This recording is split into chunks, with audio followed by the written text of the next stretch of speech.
introduce to you. Okay. I'll introduce to you si Tim, yung nandun siya sa Banyoy, Ontario. Siya ang ating host mo din. Siya ang ating host. Tim. Hi. Work lang po. Good afternoon, good evening po. Hi, good evening. Good afternoon sa kanila.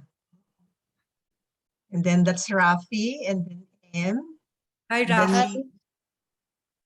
And andyan na si Lorena. So, are we going to wait for some others bago mag-start? Sorry, Emma, you're not coming into clear. Really? Okay. I'm using a mic, Dadali, lalakasan ko ha. Hello? Better? Is it better? Better. Am I okay?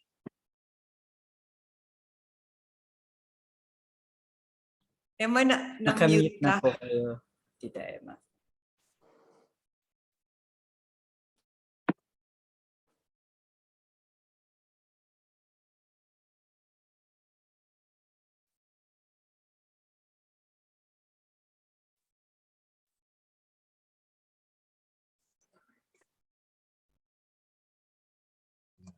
There. Better now? Better now, Bossy? Yeah. Yes. Thanks. So shall we wait for some others? Pwede, tita. Oo.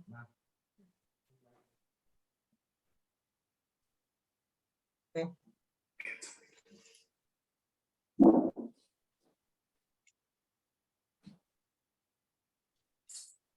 Lorena, from where are you? From Manila po. Okay. Okay. Yeah. Welcome. Thank you.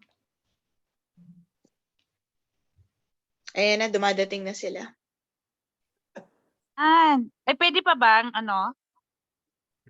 Tayo pa lang? Tayo pa lang? Oo, tayo pa lang. Tayo pa Okay. lang. Pero naka-live na tayo. Naka-live na tayo, ha? Kasi nag-ano si Sky, Bibigyan mo. Oo. i-mute ko na lang ngayon sa akin.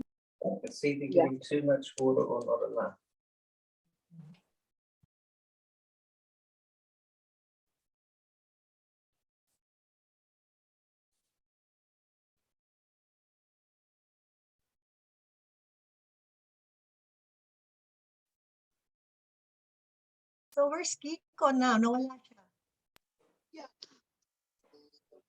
Tita Emma, kamusta ka na? Eto, okay na. Pumayat Medyo- ka. Ay, wow, Oo. I had a bout of COVID. We'll say. Sorry, Emma, what did you have? I had COVID the last week. Oh, Yeah. I finished my isolation. So sabi nila pumayat daw ako. Thank you, Jess, ha? Emma, you're really looking so good. Oh, thank you. I got wish I color should in the screen hair. grab to show sila Ate Maris. Ay, oo. I don't color my hair anymore since I turned. Bagay naman eh.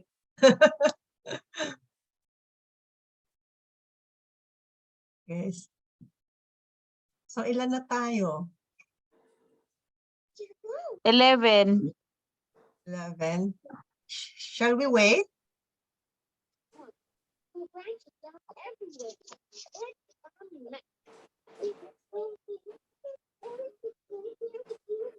Wait lang, siguro tayo kita ng konti na lang kasi may mga pumapasok na. Okay. Maybe 3 more minutes po before we can kick off. With 7:05, that's okay?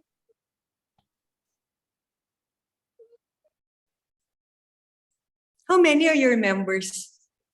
Naku, actually, yung team Lenny Robredo, umabot tayo ng 400 something. Wow. Yeah. Tapos ngayon, nag-shift na nga kami. because we can't use Angat Buhay anymore, nagawa kami ng NGO. This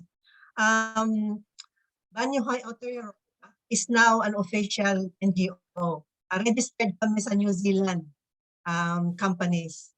Yeah. Sa ngayon, gather pa rin kami kasi hindi automatic yung transfer from membership dun sa TLR kaya sa ang going to Banyuhay. So kailangan mag-register ulit. Kwento lang namin, active na active ang ano dito ng campaign. Kaya lang talaga, hindi pa rin kami talo. Talaga. Yan si Rafi, ano yan, poll watcher siya. They stayed at the polling place for how many days? 7 days, di ba, Rafi? 3 days. Ano yun, from morning to night, nag-leave sila sa mga work nila para makapagano lang. Kahanga-hanga. Di ba? The same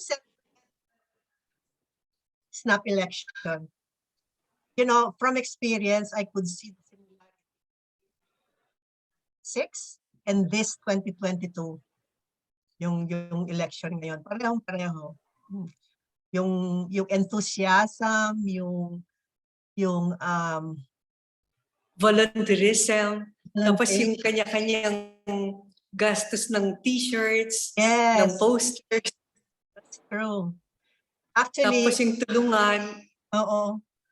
Actually, yung mga events namin dito, lugawan or magpupunta lang kami sa beach just to meet each other kasi ang dami. And tapos ano yun, kanya-kanyang dala. Tapos Nawawala ka nga, Tita Emma. nawawala ako? Ba't kaya? Hindi ko na, minsan yung video, hindi clear. Baka kasi, teka ha, mas mabuti pang off na O lang. sa akin lang ba yun? Nakastop muna yung live para tayo lang muna dito sa Zoom. Tapos mag-start siguro tayo ng mga 7:10.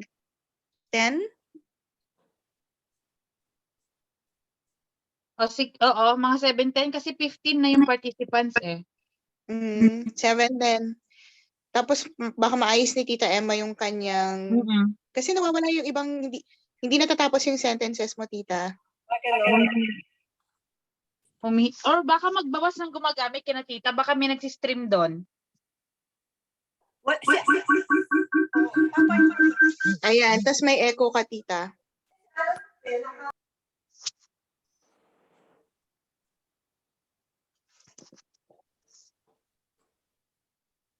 Magbawas muna ng gagamit tita para maayos yung ano.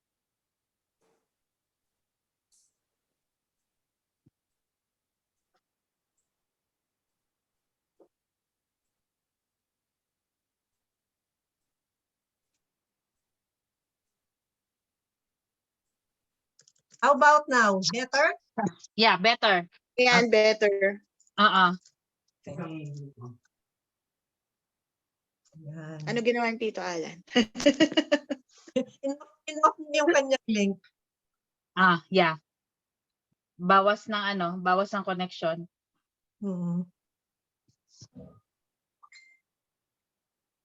And start tayo 7:10. So in 3 minutes. Okay. Yes. Hi Bob, she's already there. Oo nga eh. Thank you for attending, Balsi. Oh, thank you for having Kiko and me.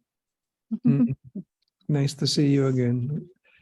Nagrarally kami nun for your dad before when we were in Manila. Oh, thanks. Namatay siya nung 21, di ba? Bukas yun, di ba?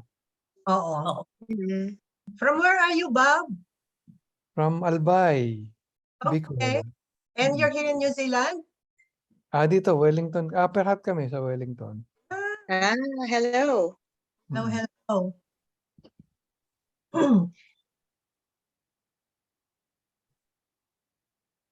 Kayo po, saan kayo? Dito kami sa Auckland. Ako rin sa Auckland. Yes. Ako Wellington Si din. Rafi, taga Wellington yan. Oo, sa CBD ako, Tearo. Si Rafi sa Wellington, si Jazz Auckland, Yeah. si M Auckland, si Tim Auckland din. Wala pa yung mga malalayo. Walang Christchurch. Tala ka. Si Tala Lois. ka lang. Baka habol sila. Si Roman, Wellington din. Ay, si Roman, kilala ko siya. Yeah, okay. Ayun na.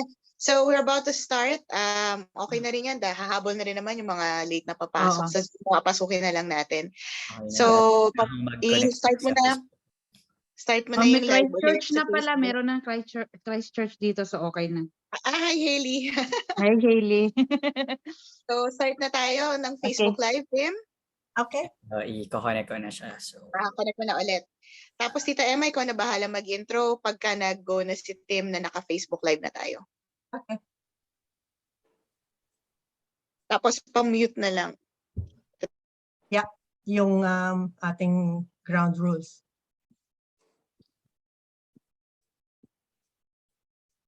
okay, I think we're now live in Facebook po. So, So we can start. apo. Okay. Good evening, Start. New Zealand. Good evening, New Zealand, and good afternoon, Philippines. And wherever you are, welcome to this special Zoom event. So very excited because we have two really special guest speakers who agreed to be with us. And double excited kami because Wala event, talaga. this is one of the first events sponsored by a brand new NGO, which we named Banyuhay Aotearoa. Banyuhay, which stands for Bagong Anyo ng Buhay or Metamorphosis for our dear Philippines and Filipinos all over the world, and Aotearoa, which is the Maori name for New Zealand. We are remembering the 39th death anniversary of Senator Aquino tomorrow, 21st August 2022. Alam natin na he was assassinated at the tarmac at what was then called Manila International Airport in 1983 upon returning from his U.S. exile, which paved the way for Filipinos to wake up and start the fight for restoring democracy. This is part of our history, and we need to remember every detail of it for our generations to come. Ito ang dahilan kaya namin naisipan na magkaroon ng ganitong event. And we're so thankful that our guest speakers have said yes. Before I introduce our guests, just somehow, one, please raise your hand or click the Zoom raise hand icon if you want to ask a question. Two, please mute your audio when you're not asking questions. O nga pala, we also have a simultaneous FB Live link, so you can also ask questions through the FB Live chat box. The bulk of the time for tonight will be question and answer. So after a short intro by our guest, maaari na tayong magtanong para malo natin silang makilala. Okay, so ito na. Kinagagala kong ipakilala ang ating mga panauhing pantangal. Walang iba kundi sina Miss Bolsie Aquino Cruz, ang panganay na anak ng ating Senator Ninoy at Pangulong Cory, ang kanyang pamangkin na si Kiko Aquino D, anak ni Viel. They will introduce themselves, after which we invite anyone to start the question and answer. Ito na ang chance natin to ask questions about the Aquino family straight from their mouths. So take it away, Bolsie. Thank you, Emma. And good evening, everyone. I am Bolsie, spelled Ballsy, the eldest of Cory and Ninoy's 5 children. I got my nickname because I was a pretty big baby and was told that I had a really round face that resembled a ball, hence the nickname Bolsie. Thank you for inviting my nephew Kiko and me to share with you what life has been being an Aquino, particularly during martial law and how it affected us.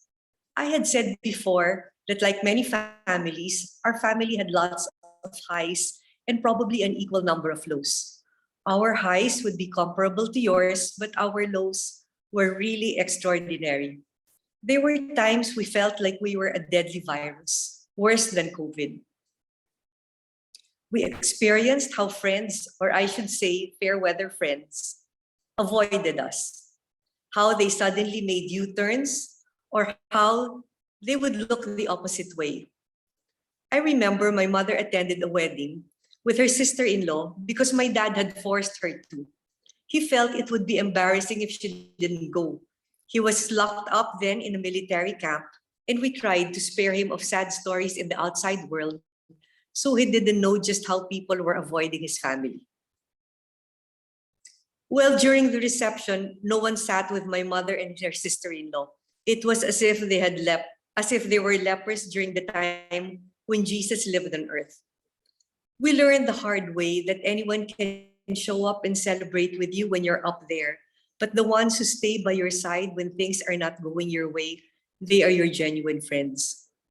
My dad was described as a young man in a hurry. He was not an outstanding student, but he worked hard and didn't waste time. I remember there was a year he was enrolled in two schools. I think he was a second-year student during the day and a third-year student during night classes for working students. That way, he would save 1 year of schooling. At 17 years old, he covered the Korean War for the Manila Times. He won as mayor in his hometown, but because he was younger than the required age by a few days, he got unseated after some months. Later, he became the youngest governor of Tarlac province and then the youngest senator of the Republic of the Philippines at 35. As senator, he made privileged speeches touching on the abuses of the administration of then President Marcos. He was regarded by many as someone who would fight for them come what may. Many people were looking at him for their candidate for president in 1973. Marcos was barred from seeking a third term, so he declared martial law in 1972, the year before the next scheduled elections. That way, he would still be president for as long as he wanted. And the first person the military arrested was Ninoy Aquino. He was 39 then. Marcos would not hear of Ninoy's attacks any longer. He had to quiet Ninoy. He was in detention for 7 years and 7 months. My mother, Cory, had described the years of my father's detention as their greatest learning experience. Our family went through a lot of pain, anguish, humiliation, discrimination, fear, name it. There were days I envied the convicted criminals because at least they knew how long they would be in jail and could be released at a given day. With my dad, he would be in prison for as long as the dictator wished. But as they say, God works in mysterious ways. One day, my dad suffered a heart attack. So an army doctor was tasked to check him. And he said that it was just a mild attack and that there was no need to worry. After a few days, though, that same doctor suffered a fatal heart attack. So we thought, oh my, what next? My dad was transferred to a government hospital, the Philippine Heart Center, and after all the tests, he was told he needed a bypass operation. This was in 1980, and back then, only a few bypass operations had been performed here. So my dad said that he would prefer to have the procedure done in the US, and that if they didn't allow him, he would just take his chances back in his prison cell. But lo and behold, apparently the powers that be had been convinced that sending Ninoy to go to the US and to live there in exile would be a good idea. That way, they would get rid of the irritant here and even look good in the eyes of the world for letting him leave for his surgery. And so because of the heart attack, my dad got his long-lost freedom back. 3 years we lived in Boston was, for my mom, the happiest years of her life. My dad was a fellow at Harvard and then at MIT. He was in heaven meeting so many learned men and women he just read about a few years earlier. Like him, there were other fellows who were members of the opposition in their countries but had to stay away too. Mom was the typical housewife cooking for the family and doing the laundry for her husband and her youngest daughter, Chris.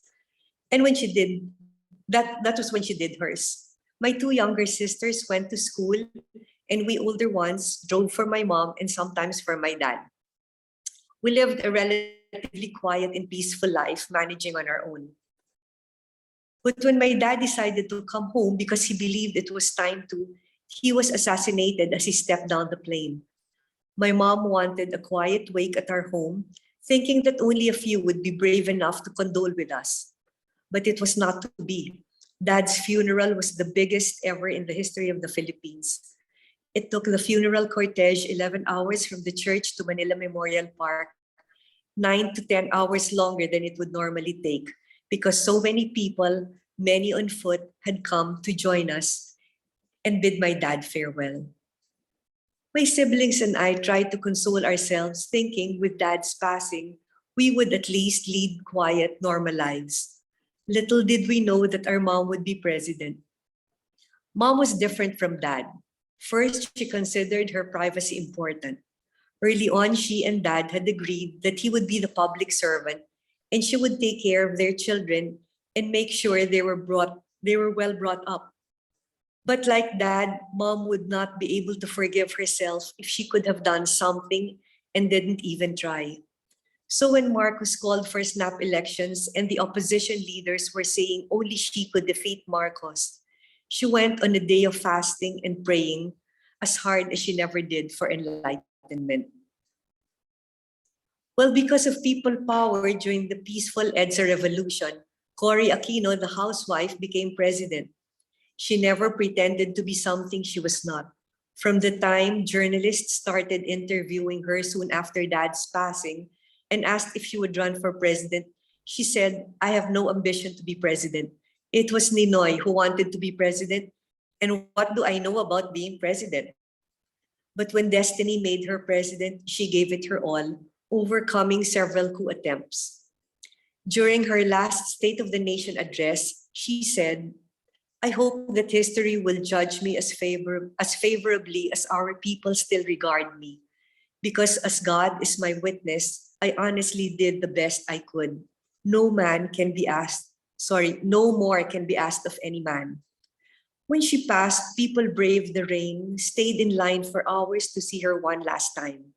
When asked why she got drenched, a woman said, "This is the only way I can thank her for sacrificing for me." And on her funeral, I didn't think it would take us long to bring her to her final resting place. Because unlike Dad, she wasn't assassinated and she had battled cancer for over a year.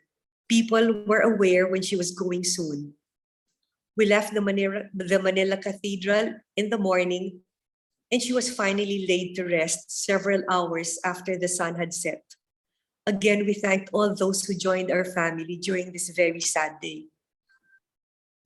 And then soon after she was laid to rest, it seemed like history was repeating itself. People were saying Noynoy should run for president because the country had lost a moral compass with Mom's passing.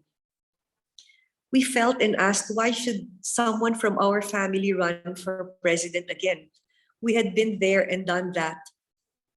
The presidency may be the be all and end all for some people.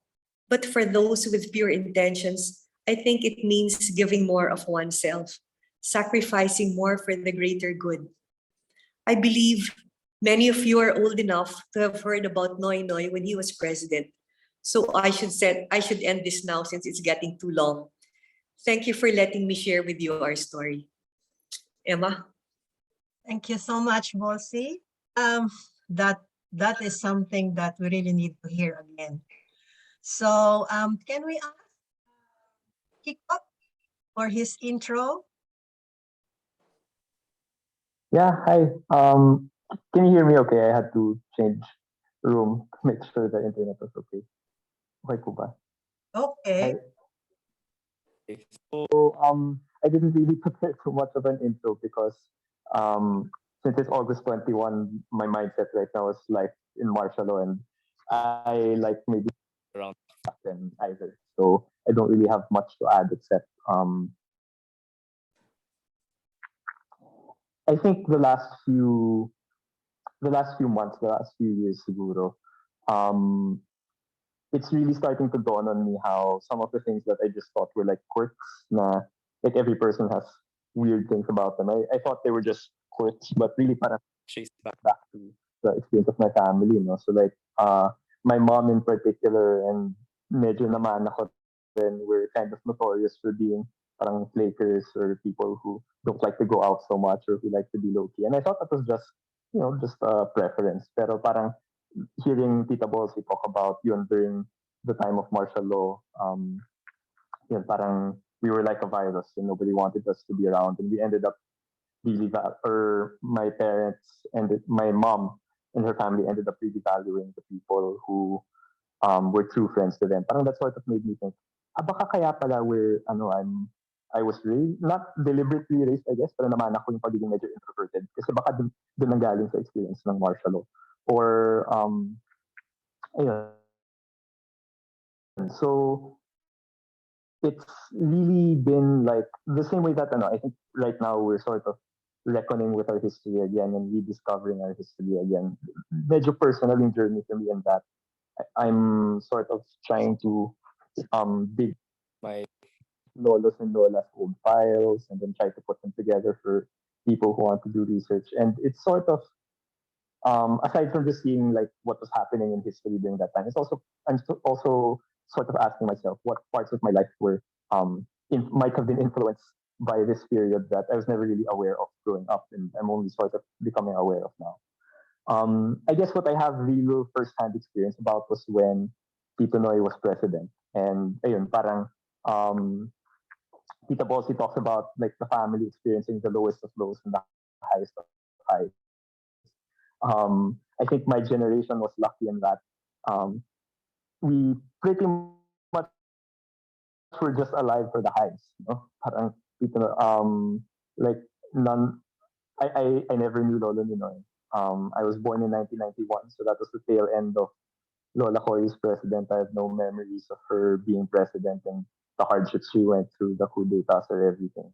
What I have memories of was Lola still being very active in civil society, especially when she felt that the government of the day wasn't doing what was right. Parang during Exodus, during the various scandals in the succeeding administration, she was always very active, and it's something I took was parang I was interested in what was happening during that time. Taught me about EDSA, not with the actual stories or everything, but we're both big Star Wars fans. And so when he first taught me about EDSA, he was just comparing it to what happened in the original trilogy. So that was my understanding. And then like when Lola was being active before, that was sort of me. I thought, okay, I was being part. Okay, I could see now what was going on at the time. And then eventually, she passed away. Tito Noy took over or became president, and then siguro at that time it was a new experience for my generation. Na, your uncle is president now, and I think we had it. We probably had it. We easier than my parents did because we're just nephews, so the security maybe wasn't as tough for my parents, but we still had we had to get used to having PSG for college. I was starting second year college when he became president, so like for 3/4 of my college life, parang I had to have following me around the UP. But not hinahatid lang naman ako sa UP, not following me around all the time. And then it was mostly good. I at the time of course I would have preferred not to have our family not to have had all of that attention put on us. And still I would prefer that. And it would be difficult since UP activism. It'd be difficult being very critical about your uncle, but since parang I also went, I knew in my heart that it was coming from a good place, so that sort of brought me some comfort. And then the years after, I was hopeful that okay, things would be better, my life would be back to normal. But those of us who were kakampigs know that that's not exactly what happened after Tito Noy became president. So now it's sort of a struggle for us that I think everyone left in the family sort of, I think politics isn't our vocation anymore. How do we live up to the name, the legacy of Lolo Ninoy, Lola Cory, and Tito Noy, in our own ways, in ways that are appropriate for, in ways that are appropriate for the current time. So, and I didn't prepare quite as much as Tita Bossy, so that might have been, but I think that's it from me naman. Okay. Thank you for that, Kiko. And for us, so shy in introducing himself, I'll just read something about him. So in case you want to know who Kiko is, he is the son of Viel, who is the sister of Bossy. Pangilan ka, Kiko? Are you the panganay? Panlima po. So, panganay ako ni mom, pero panlima Panglimang apo. apo. Okay. Panganay ka ni Viel. Okay. Opo. So Kiko is a full-time political science professor in UP Diliman from August 2015 to December 2021. He resigned to be able to campaign for VP Lenny kasi as a government employee, di ba bawal yun. So after the elections, he returns as a part-time professor in the coming term and also does work for Ninoy and Cory Aquino Foundation. Para sa mga dyan, hindi gustong makaalam, Kiko is graduated magna cum laude from UP. And then he took his master's in LSE, which is the London School of Economics and Political Science. So that's all. Tapos, and for now, he is very active in, sharing his information just like what he just did. Okay, thanks for that, Bossy and Kiko. Sorry po, can I just clarify very quickly? I'm not, I don't know if it came across, but I'm not full-time in UP anymore. I'm just, I'm excited to be teaching again, pero part-time na lang po. Okay. So, Okay. Yeah. So, just to be clear. Thank you. So. Okay, so now, the floor is on ours, guys. Pwede na tayong magtanong. And this is, when I asked Bolsy what kind of questions we can ask, she said, no holds barred. So kahit ano daw. So yeah, so who will be the first one? You can raise your hand or KM. Hi, good evening, Valsi and Kiko. So this is a question na I wanted to ask if ever I had the chance to ask an Aquino. Kasi madalas talaga you hear, kung if I get the opportunity, just like this one. Kasi madalas mong naririnig sa mga tao na dalawang presidente na yung dumaan, hindi nila inalam kung ano yung nangyari kay Ninoy. So I just want to ask, ano ba yung naging result ng investigation dun sa assassination ni Ninoy? Pwede po bang i-share yun? Kasi kung ano yung naging result ng investigation? Ang alala ko nangyari, yung mga na-convict yung mga military na sumalubong sa kanya, ang kinonvict nila yung mga enlisted men, nakalusot yata yung mga pinuno nila. Hindi ko na masyadong iniintindi lahat yon. Pag natatanong ako kung sino ba dapat ang na-convict or sino ba sa palagay ko talagang may sala, I stick to what the family believes, that this couldn't have happened if the main boss at the time did not agree. People say that he was too sick then, so how could he have ordered? Pero hindi pwedeng wala siyang kinalaman para sa amin. At saka para sa akin, hindi na mahalaga kung sino talaga ang nakaisip nito. Kasi iniisip ko na rin na ang sinabi ng mom noon para nga hindi kami masyadong malungkot na isipin na lang namin if dad had his way, he would have wanted to have a death like that or at least similar to that because he had always wanted to die for the country. Tapos inisip ko na rin na ilan ng mga taong nabibigyan ng pagkakataon na ibigay ang buhay para sa kanilang bayan. Siyempre, nung palaon na yon, talagang nakakalungkot, nakakagalit. Parang maraming mga tanong, bakit ba nangyari to? Gusto lang naman yung paglaban ng bayan niya. But after all these years, I feel that my dad was blessed and so was our family to have been given that opportunity. Sorry, napapalayo na ako. Ang question mo, ano nangyari? Alala ko yung mga na-convict, yung sila Moreno, yung mga enlisted men nga. In the recent months, I was reading na sinasabi na naman nila na yung pinsan ng mom, si Danding Cojuangco, ang nag-utos daw. Hindi kami makapaniwala na inutos niya yon.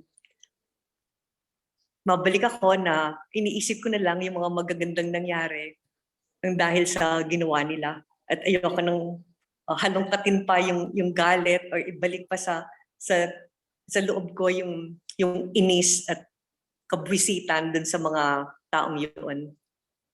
Okay. Total, I remember Dad would also say that some people do not know when to die. He was referring to those people who had done so much pero ang tanda-tanda na nila nung mamatay, hindi na sila kilala ng mga tao, kinalimutan na. He died at 50 and at the time, he really just wanted to come home to be able to talk to President Marcos then. Kasi sabi niya, isa lang tong ating bayan, pare-pareho tayong mahal tong ating bayan. Kailangan magkausapan tayo para magkasundo bago lumala pa lalo ang kalagayan ng Pilipinas. And hindi ganun nang nangyari. Tinapos na yung buhay niya. Kaya, yun na nga. Okay, salamat po. Kasi ang dami kasing mga misinformation, no? So, for the record lang po, meron namang mga na-convict. Meron na-convict at saka alam ko na I think it was the time of President Gloria Macapagal Arroyo, meron siyang mga pinardon para makaalis na para makawala na. Pero ilan years din silang nakakulong. Meron kasing mga iba na pinagpipilitan hanggang ngayon na si Galman nga daw ang pumatay at saka yung pinagpipilitan nila yung storya na sinabi nila noon na ang hirap talagang paniwalaan eh. Okay. Maraming salamat po.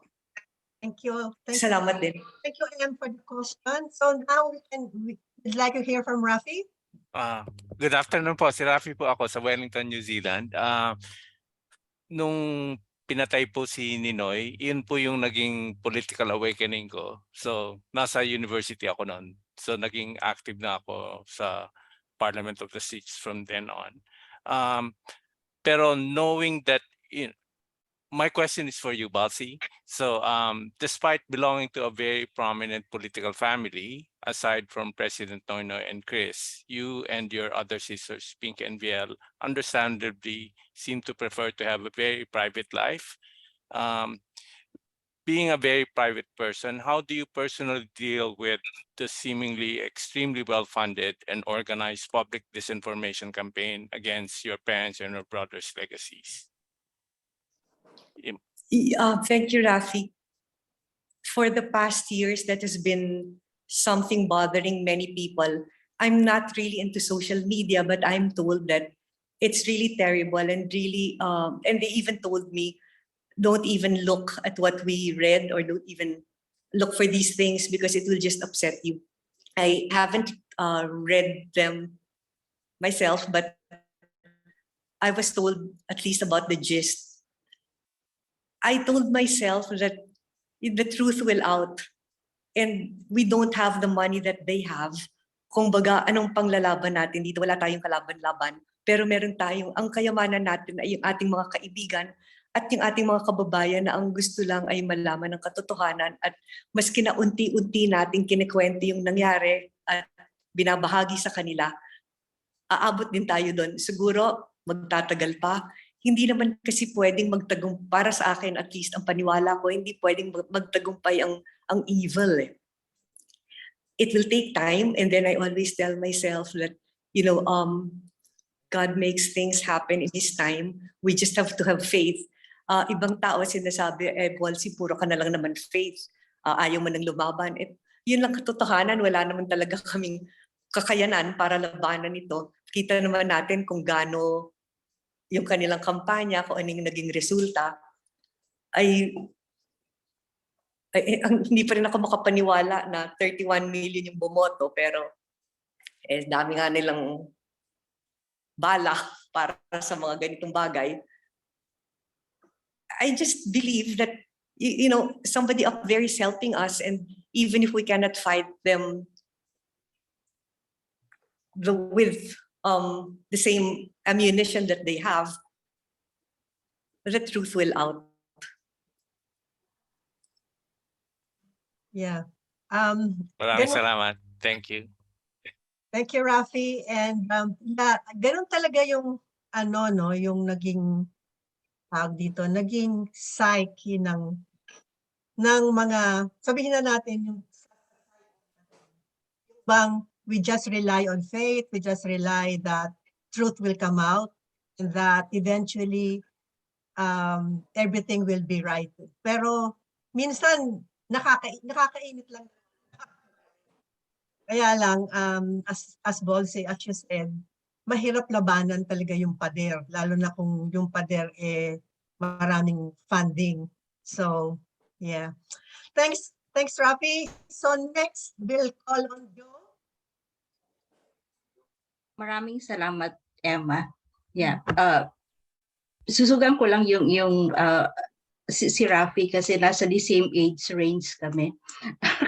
1983 din ako nag-graduate sa university, taga Bicol ako, Legazpi City, but I've been working in Naga yung panahon ni Jessie Robredo. So, ang iniisip ko ngayon kasi di ba yung grabe ang frustrations, and I think we need to honor the legacy of Cory, yung pag-institutionalized ng people's power at yung recognition ng kakayahan ng civil society. At dati wala naman tayong pera, wala na yung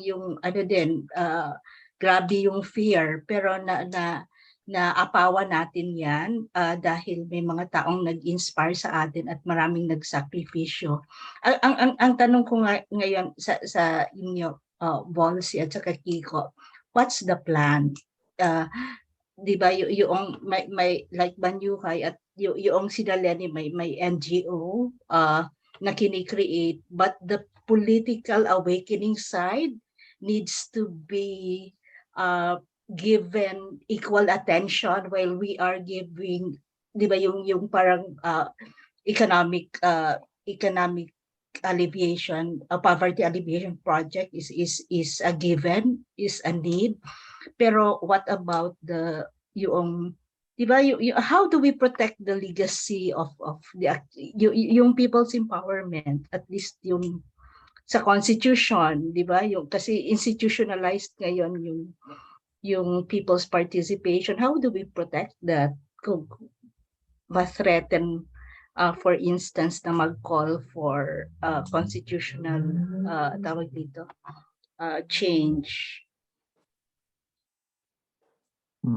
Yun lang po. How do we protect that? Siguro ano po,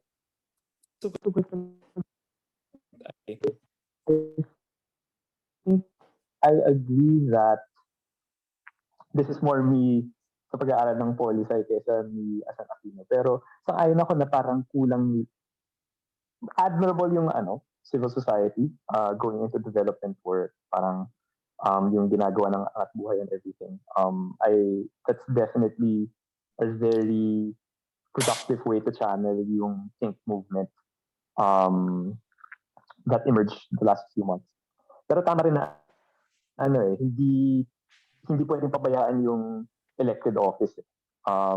So I agree that political aspect is really important.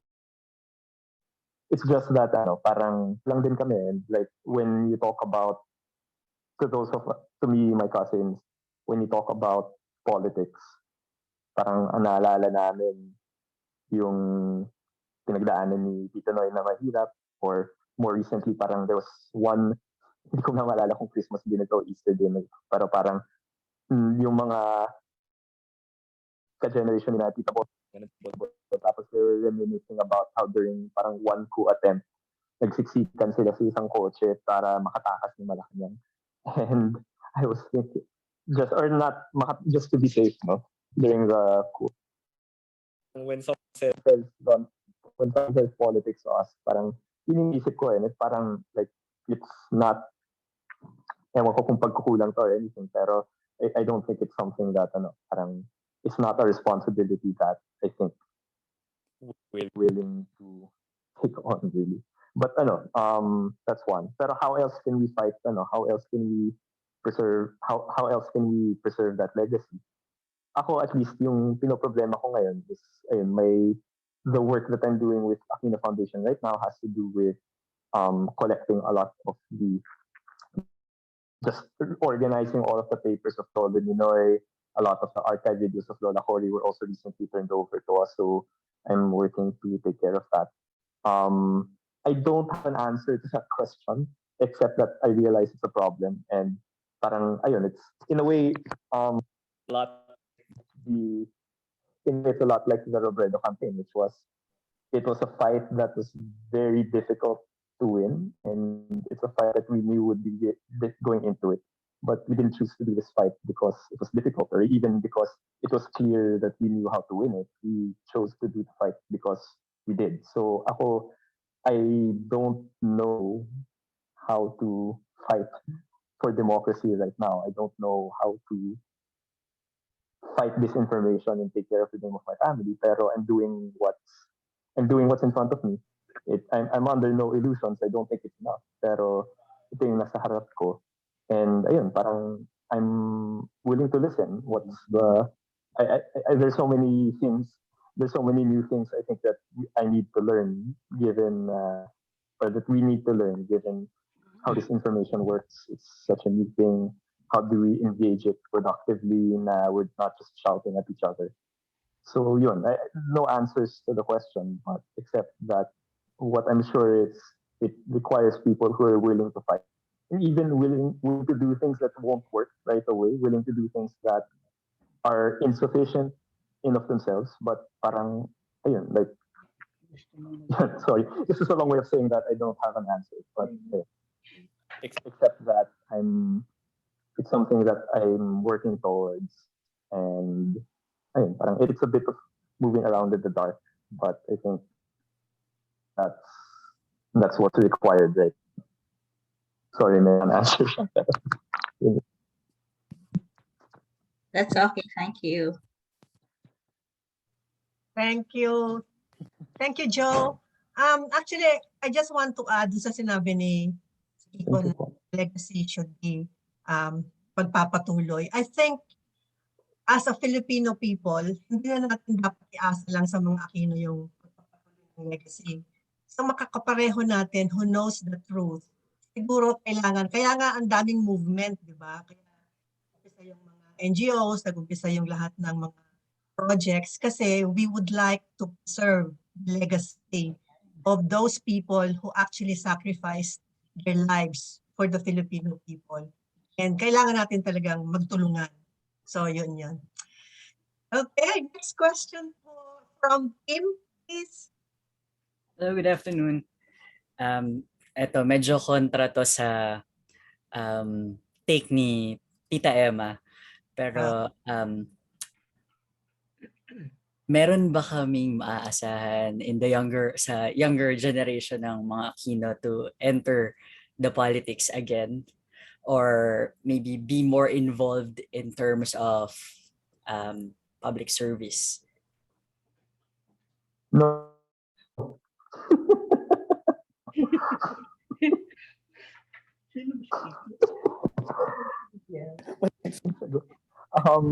I don't know. I haven't talked to Bimbi lately, pero I don't think so.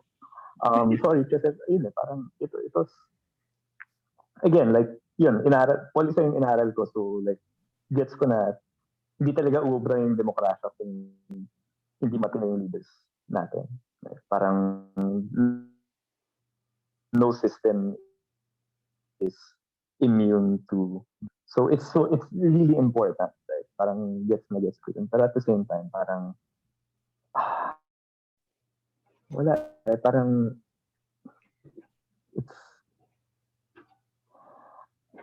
hindi ko kaya, right? Hindi na, parang it's amazing what, yung kinaya ni Lolo Ninoy, Lola Cory, yung dito na, parang amazing yun. And it's not something that, ayun, it's not something. Yeah. Thank you. I guess it's the, parang, the belief. So, ayun. I appreciate the honesty. Thank you for sharing. So you're saying Kiko, na wala nang Aquino na magiging political, napapasok sa politics in the near future, even in the longer term? I can only speak for me and my cousins, no?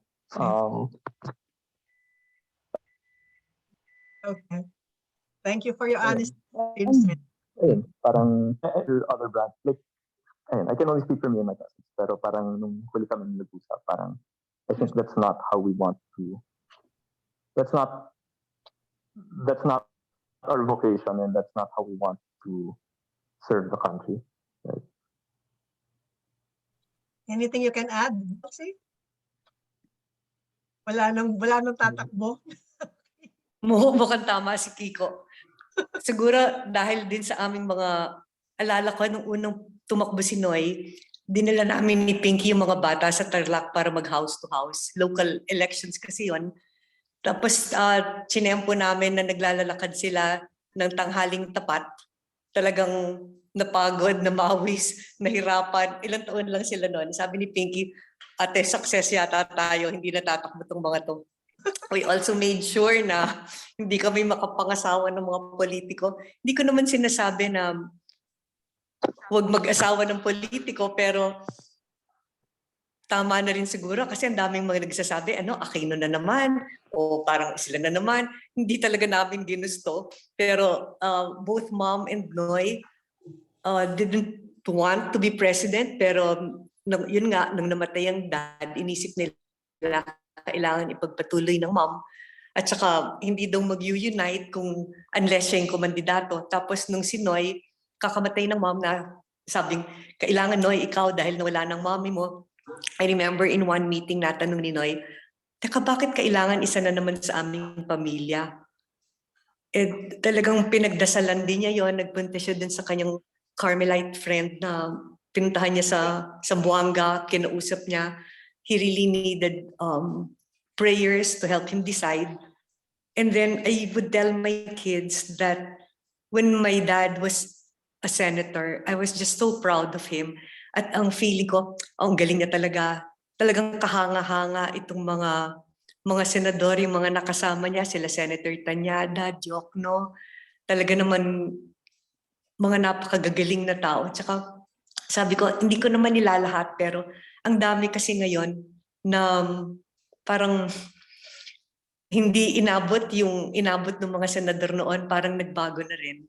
At saka sa maraming lugar, hindi na nagpapalit eh. Kumbaga si Mr. Santos ngayon, next, pag after 9 years si Mrs. Santos, babalik si Mr. Santos o yung anak nila o yung pamangkin, yung parang sabi ng iba, nagiging negosyo na. Kaya pasalamat din ako na sa generation nga nila Kiko, na at least walang papasok sa politics. Sa bagay, wala lang naman sila. Tigalawa kaming mga girls.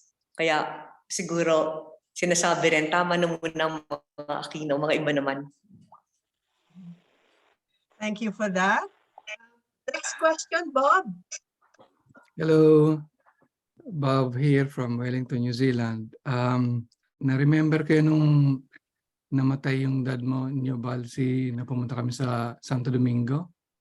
And kinausap kami noon ni Chris, bata pa siya, 13 years old lang yata siya noon eh. Nagsalita sa amin. So, it was an experience for us na makita yung mismong kinamatay ng father mo, yung ano niya, yung damit niya, yung ano. So nagkaroon din kami ng awakening doon eh, yung generation namin. So ang tanong ko lang din, nabanggit mo rin yung tungkol sa cronyism ngayon, bumabalik talaga siya eh. Lahat ng, lahat ng ginawa noon ng Aquino at binabalik ngayon ng Marcos, di ba? Parang yung mga cronies, yung mga kaibigan, yung political system natin na bago na naman. At ang tanong ko lang, anong pwede nating gawin as a whole sa ating lahat? Anong pwede nating gawin to counteract these evil things na nangyayari sa atin? At pangalawa, like kayo mga Aquino kayo, nasa limelight kayo at kilalang-kilala kayo sa Philippines, anong pwede niyong maitulong lalo kay former Vice President Lenny na para magkaisa tayo to counteract these evil things, this political dynasty, this cronyism na lumalabas na inalis na nga natin noong 1986 eh. After so many years, bumalik na naman siya. So what can we do about it? Nakakapikon din eh. Parang tinanggal, bumalik, nandiyan na naman yung dilema ng Pilipinas eh. Kami, nandito, nagba-blackout kami sa Philippines ngayon eh. Especially pag pertaining to the presidency or in government. Kasi it's the same old things na pinatalsik natin noong 1986. Tapos eto na naman sila. So what can we do? I mean, anong pwede nating gawin? Kayo nasa Philippines, kami nandito. Kami din, what can we do to help the organization as a whole? Maraming salamat, Bob. Nakakatuwa naman na kahit nandyan ka na sa New Zealand, ang puso mo ay nandito pa rin kasama ng ating mga kababayan. Maganda yung naisip mo na, at nagpapasalamat talaga ako kay dating VP na naisipan niya to. Sabi ko nga, ilang tao na pagkatapos ng eleksyon natalo na, gusto pa rin gawa ng mabuti para sa kababayan. Hindi na kasing daming mga tutulong sa kanya ngayon dahil wala na siya sa poder. Pero sige pa rin siya, nag-iisip kung paano makakabuti ng buhay ng ating mga kababayan. Si Viel, ang mami ni Kiko, ang nagpapaandar ng isang foundation na marami talagang natutulungan. This was the foundation that her father-in-law had started. And they have many partners in Europe who have been very generous to them. So Viel's or her father-in-law's foundation will be part of Angat Buhay. They already told Angat Buhay that they will be helping. And I'm just so happy to have somebody to lead us in Attorney Lenny Robredo, because I can just see the purity of her heart, her intentions. And we too would like to help her. We people look to a leader, and many of us want somebody to lead us. So I think she's a blessing from heaven that she's still willing to lead us who want to do good for our country, who want to help. Now, with regard to going all out and fighting this new administration, like many or like some priests have been saying, let's give the man a chance. He's been there for just a little over a month. And some people say or would like to believe that he would really like to do good. Sana na lang nga talaga na kaya siya kumandidato para mabago niya yung pangalan ng pamilya nila. At sana talaga bumuti ang buhay ng ating mga kababayan. Mahirap tanggapin to ng karamihan dahil sabi nga nila kung anong puno, yun ang bunga. But hope springs eternal, and hopefully that good things will happen to our country, our country that we all love. In the meantime, I don't have a specific answer. I don't have a list of things we can do, except that let us help Angat Buhay, Attorney Lenny's project. Thank you, Bob.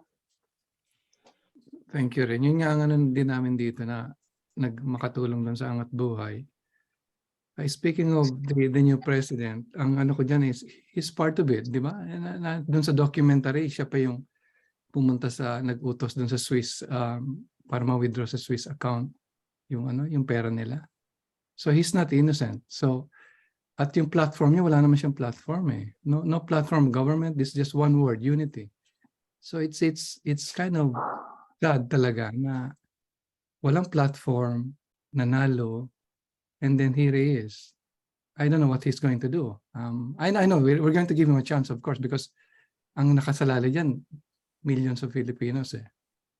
And it's just a sad thing talaga. Thank you. Thank you, Bob. Many people believe like you do. Many people think like you, but they're maybe afraid to talk. So I thank you for sharing your thoughts, and sana maraming mahawa sa iyo, Bob, sa katapangan mo. Lahat naman na nandito mo, matatapang to. Lahat Minsan nga gusto ko nang mag-migrate sa New Zealand, kaya lang ang tanda ko na. Just as aside, when Noy went there for his state visit, when he returned, sabi niya, ay, ang ganda sa New Zealand, ang ganda. Parang masarap mag-retire doon. Kaya nung nakilala ko yung ambassador ninyo dito, sinabi ko nga na tuwan-tuwa si Noy at nakwento sa amin, masarap, parang gusto niya doon mag-retire. And when I visited before the pandemic, I really thought it's such a beautiful country. I was telling Emma, ang babait ng mga tao dyan, ang laki ng bait nila dun sa mga kabahay ninyo. Parang mas okay talaga dyan sa inyo. That's true. Thank you. Ano nga po sa question ni Bob, yun yung para sa mga adult na kapareho natin na nakaranas na ng martial law and everything. And I just asked the opinion of Kiko. Saan mo, para sa iyo, how can your age group help, improve what the Philippines is having right now? Ang So hirap I think ba? the first thing worth pointing out is hello. The first thing worth pointing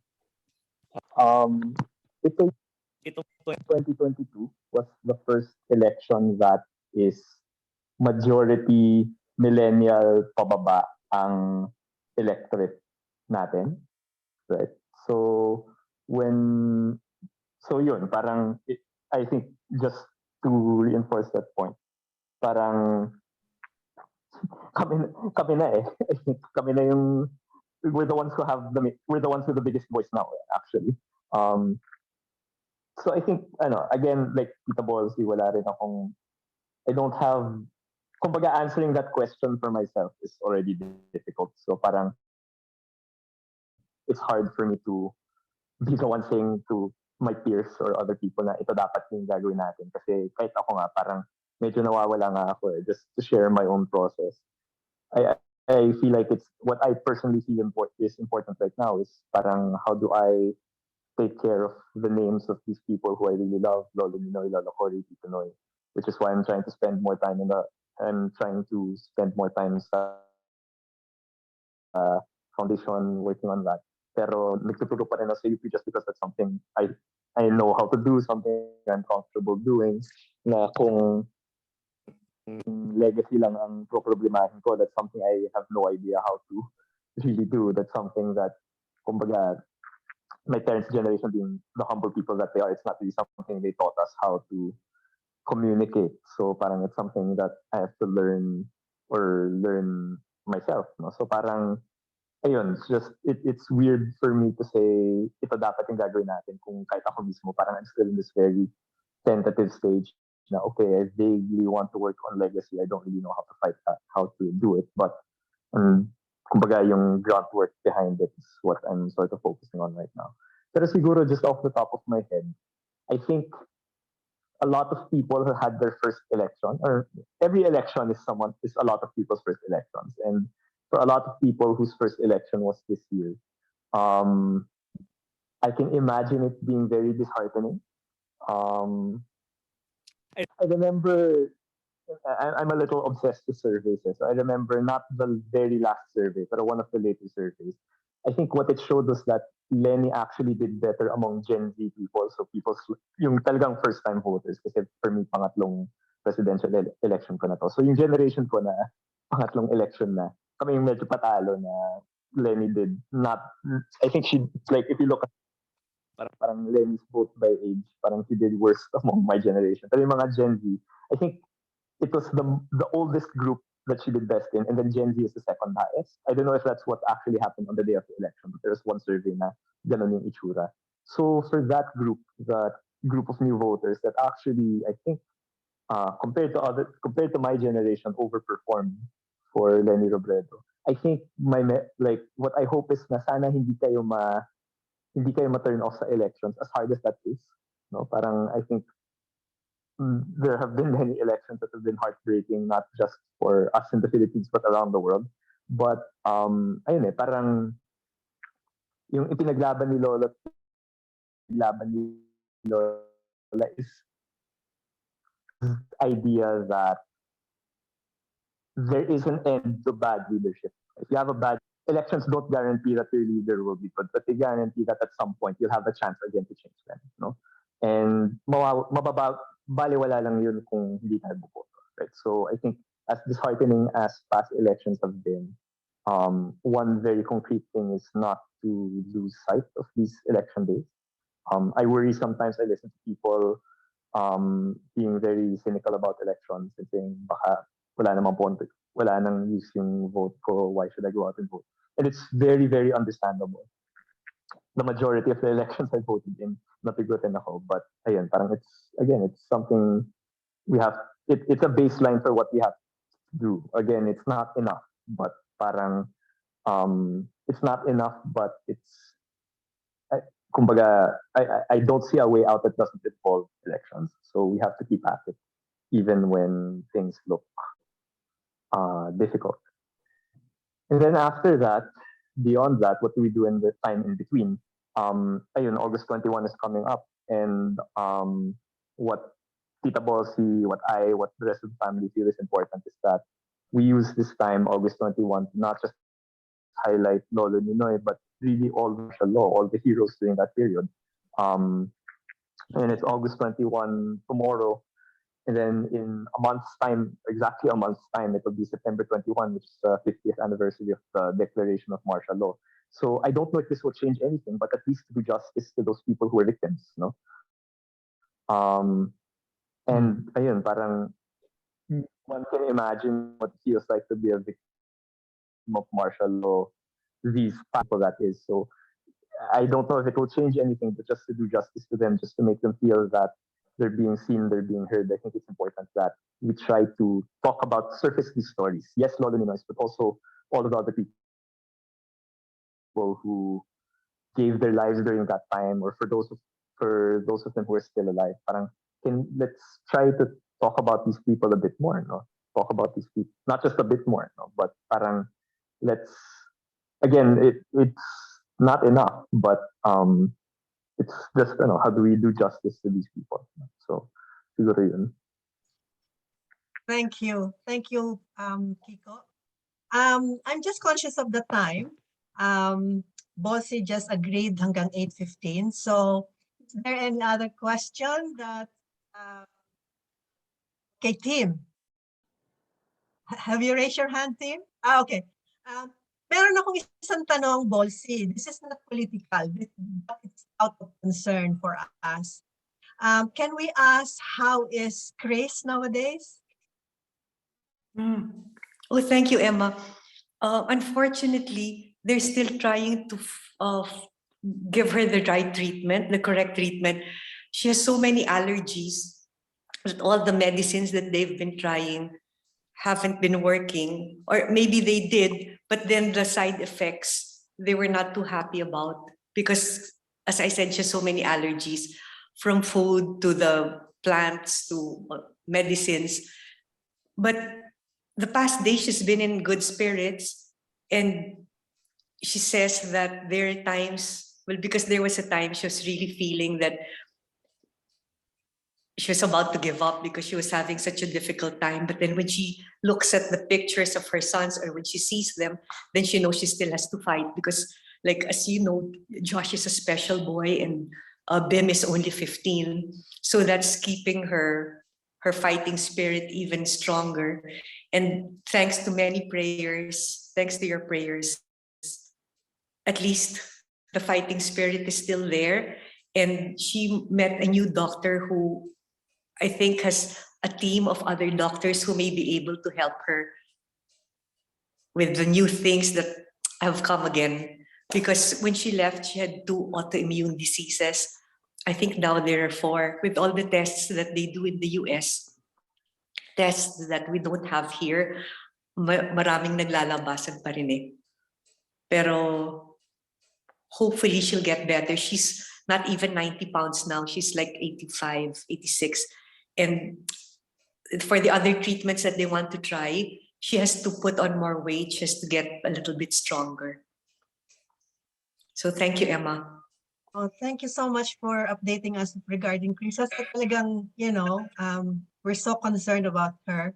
And of course, lagi silang part lagi kayong part ng prayers. So we're about to wrap up. Can we ask Bossy and their closing statement if you have? Doesn't necessarily have to have.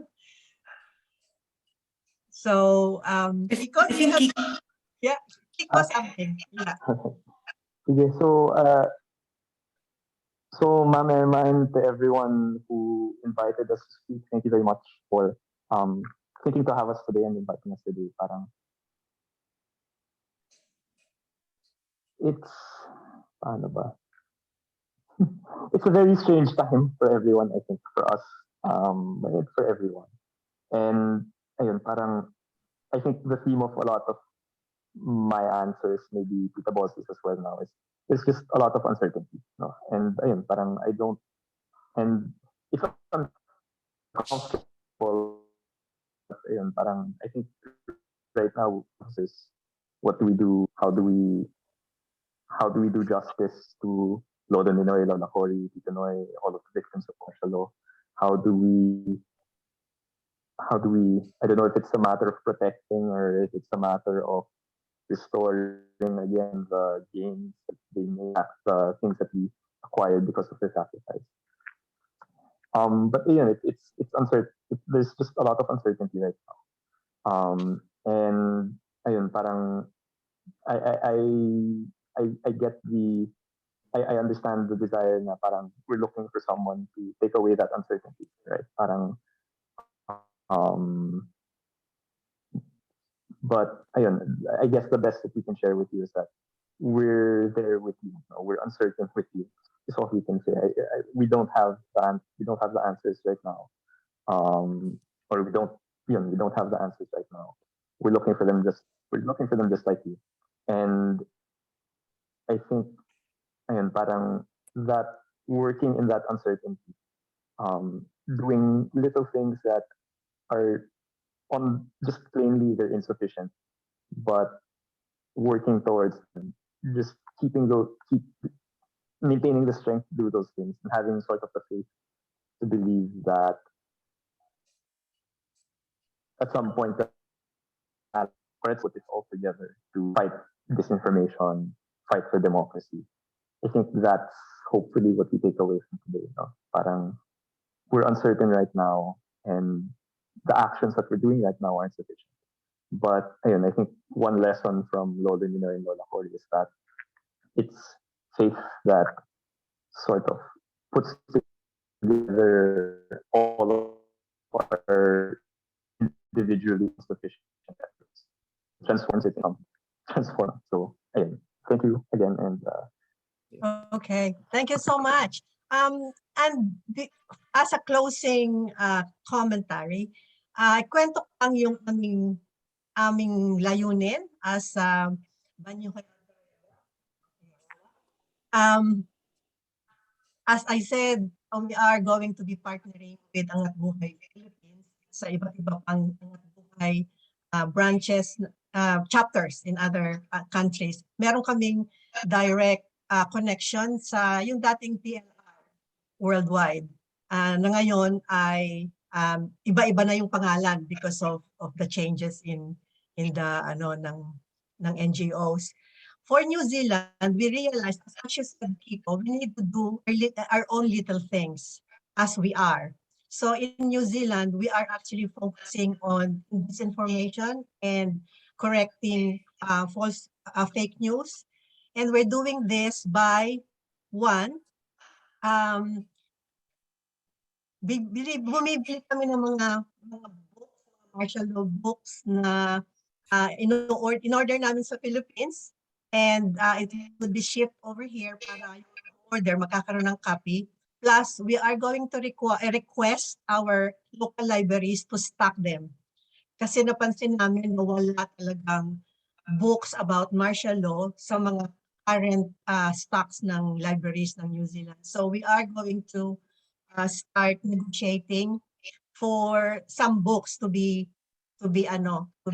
part of the libraries dito sa New Zealand. And we'll do little things of partnering with whatever we can do with Anak Buhay Philippines at kung ibig sa AMPA. Kasi nung election, if you don't mind me mentioning, nagkaroon kami ng mga natulungan ng mga groups sa Philippines during the campaign and during the polling yung during the election itself. So may mga adopted barrios like Siargao, San Juan de Bulacan, Tarlac, and Cotabato. Yun yung mga inalagaan namin during the campaign hanggang election. So we plan to continue with that. At ngayon nga, as I said, officially we will be registered companies as Banyuhay Aotearoa. And to be able to do this, we are asking everybody, yung mga nandito na dating members ng TLR at ng Angat Buhay, to continue working with us. And for that, maraming salamat ulit, Bossy and Kiko. We really appreciate you saying yes to this. Kahit na alam namin na you wanted to be, to just continue with your private lives. Thank you so much for sharing your life with us. And sana hindi pa ito ang huli. Thank you so much. Oh, and meron palang request. Tayo. Oh, may question ka, Joe? Nagkaklap lang siya. Okay, so can we request him to do... I was just clapping. Thank you. If comfortable po tayo, i-open na lang po natin yung mga video camera natin para po makapag Nakastop na rin yung FB Live. i-stop ko na rin yung FB. Photo lang po. Kung okay na po lahat, iba 1, 2, 3 ko na lang, okay? 1, 2, 3. Okay, 1, 2, 3, smile. Okay. Yun na? Okay. Okay. One more. May back up. Okay, game. 1, 2, 3, smile. Okay.